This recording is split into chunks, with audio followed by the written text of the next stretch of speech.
На канале Абхазского телевидения информационный выпуск Амшикшара. Здравствуйте. За прошедшие сутки тестирование на коронавирусную инфекцию проведено у 285 граждан. Диагноз COVID-19 подтвержден у 93. На данный момент в Гудаутской ЦРБ находится 155 человек. Из них 127 подтвержденных на COVID-19 пациентов. В тяжелом состоянии 19 человек, средней степени тяжести 26. Выписано 8 пациентов. В Гудаутский госпиталь за сутки было доставлено 11 человек. Оперативный штаб по защите населения от коронавирусной инфекции призывает граждан Абхазии соблюдать все необходимые меры предосторожности, чтобы избежать заражения. Республиканская детская больница обеспечена аппаратом искусственной вентиляции легких благодаря финансовой помощи общественной организации «Русская община Абхазии». Цена медоборудования – 1 618 000 рублей. Аппарат специально предназначен для оказания интенсивной и реанимационной помощи больным детям. Оборудование уже установлено и готово к эксплуатации. Как сообщает пресс-служба Минздрава, всего на спецсчет министерства были зачислены 9 150 000 рублей для целевого приобретения медицинского оборудования, необходимого для борьбы с вирусом COVID-19. В русской общине Абхазии отметили, что они и дальше будут оказывать помощь Минздраву и Абхазии. В Сухумском роддоме стоят на учете 12 беременных с подтвержденным диагнозом COVID-19. Врачи, которые их ведут, проводят консультации дистанционно. 2 малышей уже родились у COVID-положительных женщин. Как организован уход за женщинами с коронавирусной инфекцией, в каких условиях проходит их родовспоможение, узнавала Алика Трапш. Сухумский родильный дом с марта текущего года находится на карантине. Но, несмотря на это, работа роддома не остановлена. Врачи ведут прием всех пациенток, кто нуждается в обследовании и лечении. Но все это происходит строго с соблюдением санитарных норм. В родильный дом на обследование пускают исключительно в масках по 1 человеку после прохождения термометрии. Вход для посетителей категорически запрещен. Каждые 2 часа проводится дезинфекция наружных поверхностей больницы. Утром врачи и медперсонал, прежде чем приступить к работе, также проходят термометрию и ведут запись о самочувствии в журнале. В роддоме соблюдаются все меры предосторожности. Врачи ходят в средствах индивидуальной защиты. Везде стоят антисептические растворы. Я считаю, что мы неплохо справились с этой задачей, потому что вспышки заболевания в стенах родильного дома, слава богу, не было. У нас болеют сотрудники, и врачи болеют, и медсестры болеют, но все эти заболевания привнесенные, то есть отсюда, из родильного дома, никто не вынес это заболевание. Вот. Среди пациентов никаких вспышек у нас не было. Нам удалось не допустить проникновения инфекции в здание родильного дома. На сегодняшний день в Абхазии 12 беременных COVID-положительных. Они стоят на учете, и врачи проводят с ними онлайн-консультации. Женщинам были розданы специальные памятки, в которых они ежедневно записывают свое самочувствие и отправляют врачам. Каждый день у нас в 8:30 конференция утренняя в родильном доме, в которой участвуют и врачи женской консультации. Каждый день они отчитываются о проделанной работе, о новых случаях. То есть мы начинаем свою утреннюю конференцию с эпид-обстановки в родильном доме и с эпид-ситуации с беременными в республике. В настоящее время уже 2 COVID-положительных женщин родили в Гудаутской ЦРБ, где для таких пациенток подготовлены специальные операционная и родзал. По словам Беллы Пилия, новорожденные чувствуют себя хорошо. ковид у малышей не подтвержден. Родовспоможение COVID-положительных женщин в Сухумском роддоме не осуществляют. Исключение составляют экстренные случаи, но пока таких здесь не было. Если пациентка попала в Сухумский родильный дом с подозрением на ковид, но не подтвержденным диагнозом, ее кладут в обсервационное отделение. Здесь есть специальный изолятор, где будут проходить роды, если беременная в родах. Изолятор акушерско-обсервационного отделения оснащен всем необходимым оборудованием, чтобы принять роды. Родильница находится здесь и после родовом периоде. В медучреждении выработана четкая маршрутизация пациентов с подозрением на ковид, попадающих в роддом. Акушерская ситуация, позволяющая нам транспортировать подтвержденную беременную роженицу, мы ее транспортируем в сопровождении акушерки, в сопровождении врача, если в этом есть необходимость, в Гудаутский госпиталь посредством скорой помощи.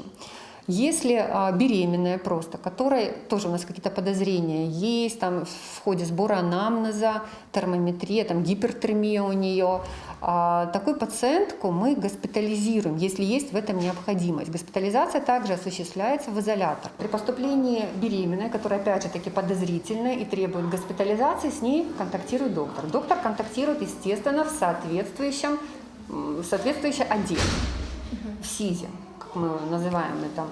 А в дальнейшем, если это ситуация, в которой создаем ситуации, в которой она рожает у нас женщина, у нас выделяется на нее отдельная акушерка.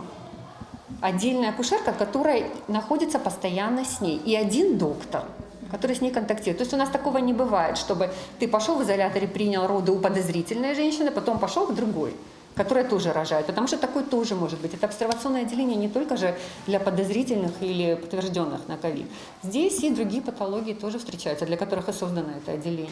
Несмотря на то, что у родившихся от ковид-положительных женщин и детей инфекция не выявлена, специалисты говорят, что на сегодняшний день трудно спрогнозировать, как вирус может отразиться на здоровье беременных и их детей. Нам трудно сказать, как будут развиваться события, учитывая, что вопрос совершенно пока не изучен.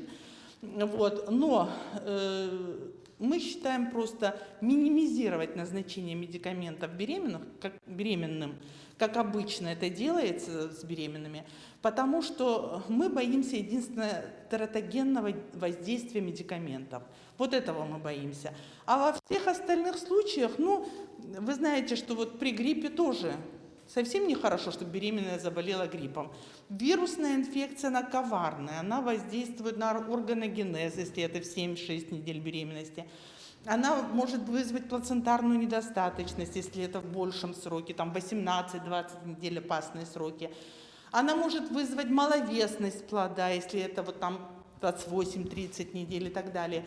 Но для этого служит акушерская служба. Для этого она существует, для того, чтобы мы все эти осложнения пытались предотвратить. Врачи Сухумского родильного дома постоянно следят за общепринятым в мире протоколом лечения ковид-больных, связываются со своими коллегами за рубежом и консультируются с ними. Алика Трап, Степан Мартиросян, Абхазское телевидение.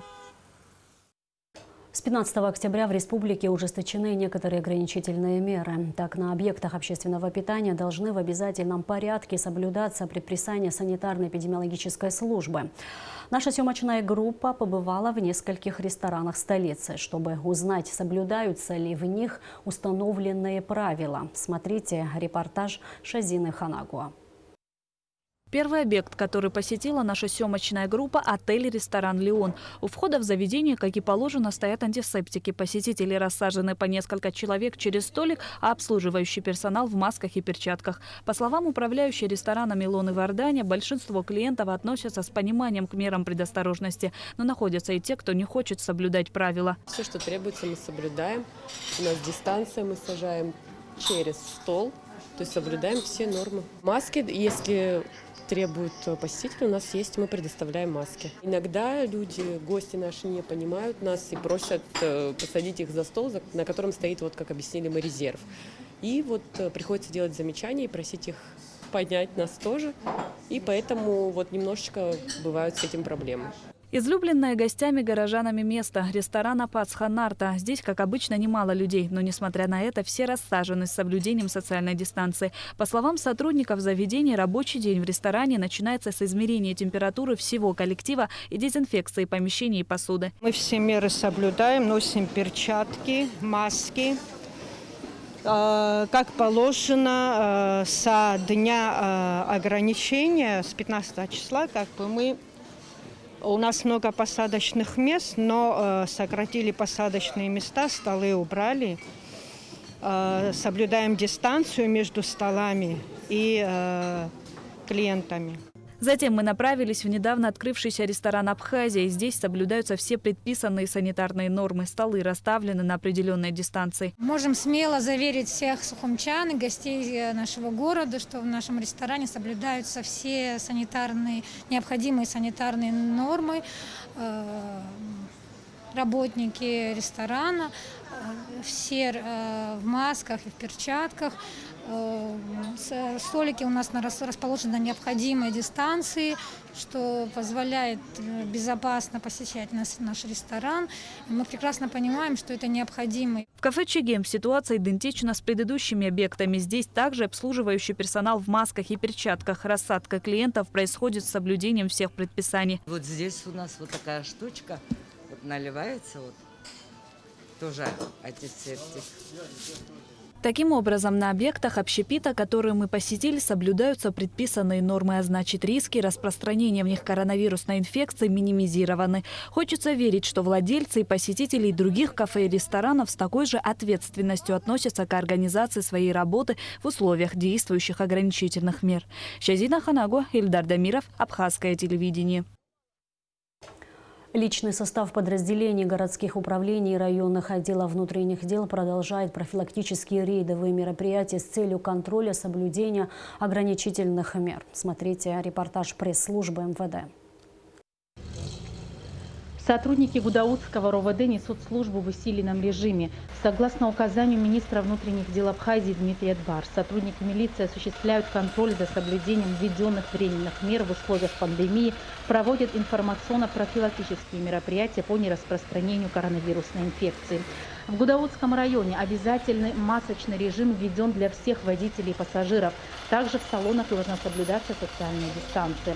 В час пик на центральном рынке особенно многолюдно. К сожалению, не все граждане понимают необходимость не только соблюдать социальную дистанцию в общественных местах и общественном транспорте, но и использовать средства индивидуальной защиты. А это первостепенные и самые простые меры предосторожности для недопущения распространения коронавирусной инфекции. Каждый день сотрудники отдела госавтоинспекции РОВД Гудаутского района проводят рейды в центральной части города и на всех межрайонных транспортных направлениях. Общественный транспорт – это место повышенной зоны риска, где необходимо соблюдать установленный санитарный порядок. Проводят профилактическую работу с водителями и пассажирами. Инспектора разъясняют, что, надевая маски и перчатки, граждане защищают себя и от других от инфицирования, то есть оберегают себя и окружающих от болезней. Сотрудники милиции призывают соблюдать требуемые меры безопасности, минимизируя риск заражения ковидом. Мы проводим ряд мероприятий по предупреждению населения и пассажиров в частности о том, что нужно носить маски. К сожалению, пассажиры есть такие, которые не одевают маски. При виде сотрудников милиции они уже начинают маски одевать, хотя у всех в карманах и в сумочках есть маски. Также ведется контроль по обязательному размещению в салонах транспорта информационных листов со схемами рассадки пассажиров. Данное распоряжение обеспечивается сотрудниками Гудаутского пассажирского автотранспортного предприятия при администрации района. Весь пассажирский транспорт перед выездом на маршрут подлежит дезинфекции. Салоны автобусов систематически обрабатываются специальными средствами. Цель проводимых мероприятий одна – совместными усилиями противостоять дальнейшему распространению коронавирусной инфекции.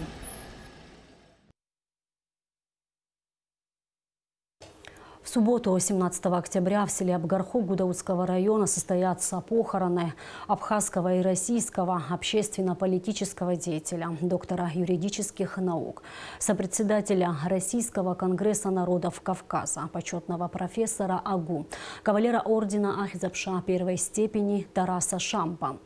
Семья Тараса Мироновича и род Шампа обращаются к гражданам страны с просьбой по возможности воздержаться от приезда на похороны в условиях распространения коронавирусной инфекции и объявленного режима ограничений. Нам сложно в нарушение вековых абхазских традиций прощания делать данное обращение, но мы не имеем права игнорировать существующие в связи с коронавирусом угрозы. Мы просим с пониманием отнестись к нашей просьбе, отмечается в распространенном родными и близкими Тараса Шампа обращении. Семья Тараса Мироновича и род Шамба выразили слова благодарности гражданам страны, руководству республики, государственным и общественным деятелям Абхазии и России, зарубежной абхазо-абазинской и черкесской диаспорам за соболезнования, высказанные в связи с его кончиной. Общественная палата Абхазии еще раз выражает искренние соболезнования семье Тараса Шамба и поддерживает их обращение. Общественная палата призывает население прислушаться к призыву семьи Тараса Мироновича и впредь придерживаться этим нормам во имя недопущения еще большего распространения коронавируса. От имени всего личного состава и лично от себя соболезнования родным и близким Тараса Шамба выразил министр обороны Владимир Анва. Кроме того, соболезнования поступили от контрольной палаты Абхазии. В Сухуми завершилась 33-я конференция Южно-Российской парламентской ассоциации, работа которой была организована Волгоградской областной думой в формате видеоконференц-связи. В общей повестке пленарного заседания было рассмотрено 37 вопросов, большинство из которых было сформировано на основе обращений граждан и анализ правоприменительной практики.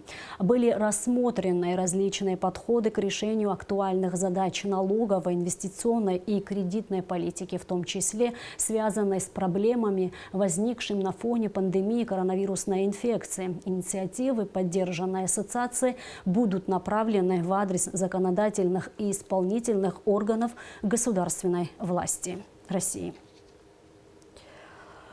В селе Баслата состоялась церемония захоронения останков 2 советских воинов, найденных в этом году во время экспедиции на Марух, посвященной 75-летию победы в Великой Отечественной войне.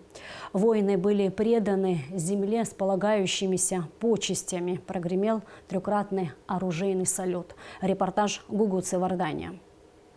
Говорят, что война не окончена, пока не захоронен последний солдат. Спустя 78 лет останки 2 советских воинов, погибших на Марухском перевале в 1942 году, преданы земле. К сожалению, имена бойцов так и остались неизвестны. Не сохранились артефакты, которые могли бы помочь в установлении их личности. Хотя они погибли 78 лет назад, но для них сегодня война закончилась.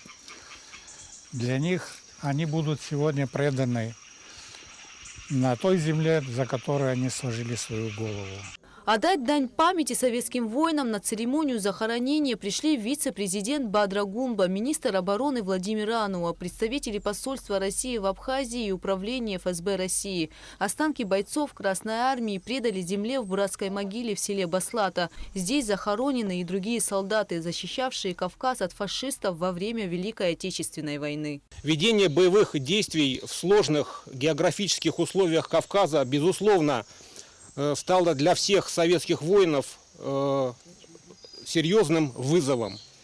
К сожалению, многие из них упокоились в горах, в труднодоступных и негостеприимных местах. Отрадно, что благодаря слаженной, скоординированной работе Министерства обороны Республики Абхазия, Музея боевой славы имени Владислава Григорьевича Арцинба, антропологов, поисковиков, мы до сих пор можем находить останки павших героев в столь труднодоступных местах, для того, чтобы предать их земле в соответствии с заслуженными воинскими почестями. Останки советских солдат были найдены в ходе экспедиции на Марухский перевал, где во время Великой Отечественной войны шли ожесточенные бои. Среди участников экспедиции на Марух ветераны Отечественной войны народа Абхазии, спасатели МЧС, сотрудники Музея боевой славы имени Владислава Арцинба. Великий русский поэт Александр Сергеевич Пушкин как-то бронил такую фразу о том, что уважение к памяти павших за Отечество отличает людей цивилизованных от людей необразованных. И вся многодесятилетняя история поискового движения в Абхазии доказывает, что на самом деле у нас в республике с этим все хорошо. Невозможно определить точную дату, то, наверное, это уже не имеет смысла. Когда это были первые, скажем, местные жители, которые, может быть, в день одного из боев пошли на Кухорском, либо на Санчарском, либо на Марухском направлении уточнять, кто же именно из красноармейцев погиб в те далекие дни. По смертельным медальонам, по подписным каким-то артефактам.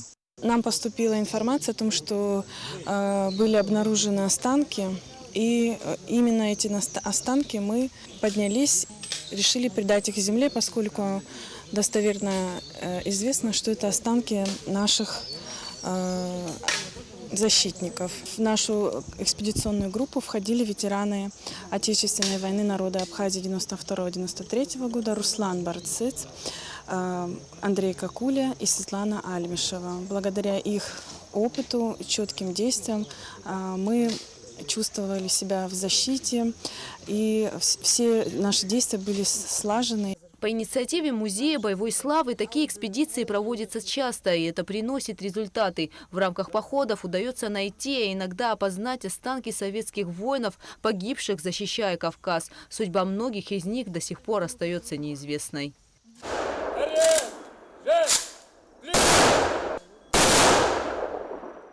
Гугуца Вардания, Тимур Гугохи, Абхазское телевидение. Сберегательный банк Абхазии определил график выплат российской пенсии за октябрь. Граждане, родившиеся до 1940 года, смогут получить пенсии 16, 19 и 20 октября. Пенсионеры, родившиеся с 1941 по 1947 годы, будут получать выплаты 21, 22 и 23 октября. Родившиеся с 1948 по 1950 годы 26 и 27 октября. С 1951 по 1953 годы 28, 29, 30 октября. Пенсионеры, родившиеся с 1954 по 1956 годы включительно, смогут получить пенсии 2, 3 и 4 ноября. Родившиеся после 1956 года будут получать пенсию с 5 ноября. Заместитель главы администрации Сухума Леон Кварча и замдиректора департамента ЖКХ столицы Руслан Авицба, а также исполняющий обязанности главы администрации города Пицунда Алхас Шамба и его советник Азамат Багателия приняли участие в работе 11-го форума муниципального сотрудничества в Сочи. В рамках форума проходила работа по нескольким направлениям: обмен опытом в сфере муниципального хозяйства и управления, технологическое развитие городского хозяйства, цифровое управление, коммунальной и инфраструктурной территории. По улице Джонуа продолжается ремонт коммуникационных сетей. Основные работы по замене канализационного коллектора завершены.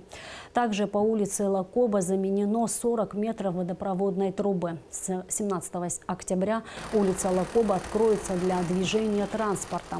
Вместе с тем коммунальные службы обнаружили еще один прорыв трубы и приступили к устранению проблемы. Оказалось, что чугунная труба проколота в 2 местах, и ее придется менять. Специалисты приступят к работам в понедельник. В этой связи водоканал Сухума предупреждает о новых отключениях ВД. Ситуацию с ремонтными работами коммуникационных сетей в столице прокомментировал глава администрации Сухума Беслан Эшва. Прокладка коммуникаций по улице Джонуа. Дальше у нас есть такой же проект по улице Гулия, по улице Абазинская. Это программа 2022, которые будут реализованы вот таким серьезным масштабными мероприятиями, как капитальный ремонт, замена трубопроводов, замена ливневых стоков и так далее. Инвестиционная программа, она не может никуда отложиться, или проведение ее, или выделение средств. То есть российские финансовые средства приходят вовремя, подрядчики отрабатывают, у них есть сроки выполнения работ, графики работ и так далее. Там у нас ограничения введены или что-то еще происходит, это решение не города, это уровень таких предпринимаемых каких-то ограничений, уровень правительства и так далее. Для этого нужны очень веские основания для того, чтобы остановить работу инвестиционной программы. Когда производят работы, возникают какие-то попутные проблемы, как это произошло вот на этом перекрестке. Производили прокладку нового трубопровода канализационного. Возникла проблема с водопроводом. Сама работа усложнилась ввиду того, что произошла авария на тот момент, когда производили замену люка. Поэтому мы подключились, пришли на помощь и включили все городские службы. Это чрезвычайная ситуация, да, с которой пришлось бороться. Она была очень сложной задачей. Конечно, неудобства для жителей есть определенное, но как быть? Всегда, когда производятся ремонты, какой-то промежуток времени надо потерпеть, и никто же так не оставит эти территории в этой пыли, в этой грязи. Высказывания там в социальных сетях или там какие-то фейковые издания там что-то комментируют. Ну, конечно, ты читаешь это и удивляешься, почему люди вот дают такой подтекст, чуть ли не пир во время чумы. Но извините, но есть вещи, которые запланированы, на которых выделены деньги, и есть возможности, ресурсы делать для того, чтобы это было, как говорится, реализовано. И пускай оно делается, а то, что мы отвечаем за дисциплину, за ограничительные меры, их мы должны соблюдать. Одно другого как касается, я вот здесь не совсем понимаю. Улица Джону, это была одна из самых проблемных улиц города Сухум. И слава богу, что эта улица попала под реконструкцию по инвестиционной программе. Это коммуникации, это вода, водопровод, канализация, ливневые стоки и так далее. Ну и потом сплошной асфальт. Будет великолепная у нас улица. Да, надо потерпеть, все вместе будем терпеть. Помимо работ, которые производятся по инвестиционной программе, мы и сами производим определенные ремонтные работы. У нас там в день бывает там 3, 4, до 5 аварий. Мы специально выбираем время, максимально безболезненное, что можно сделать ночью, чтобы не отключать воду днем. Это делается ночью. А там, где вынужденная мера отключить воду, иначе не справиться с этой проблемой, тогда вынуждены, как говорится, идти на отключение воды. У нас нет перекрестного отключения, то есть мы не можем отключить какой-то район, поэтому если какая-то даже небольшая авария, но и без остановки воды нельзя ее локализовать, приходится отключать весь город. Но, к сожалению, в то время, когда прокладывали коммуникации, это там 50-е годы, там еще ранее, да, не было предусмотрено зональное отключение. Вот в чем проблема. А сейчас вот, на тех участках, где проводятся ремонты, конечно, мы просим и требуем, чтобы это было предусмотрено, что в перспективе мы могли там какой-то локальный участок, если надо отремонтировать, только его отключить от воды, чтобы весь город не страдал. Но, к сожалению, на сегодняшний момент таких возможностей нет. И в конце выпуска прогноз погоды. По сообщению Гидрометцентра, в выходные дни в Абхазии ожидается переменная облачность, преимущественно без осадков. Вдоль рек и водоемов возможен туман, дымка. Температура воздуха ночью плюс 12-17, днем плюс 22-27 градусов. Температура морской воды плюс 22 градуса. И на этом наш выпуск завершен. Всего вам доброго.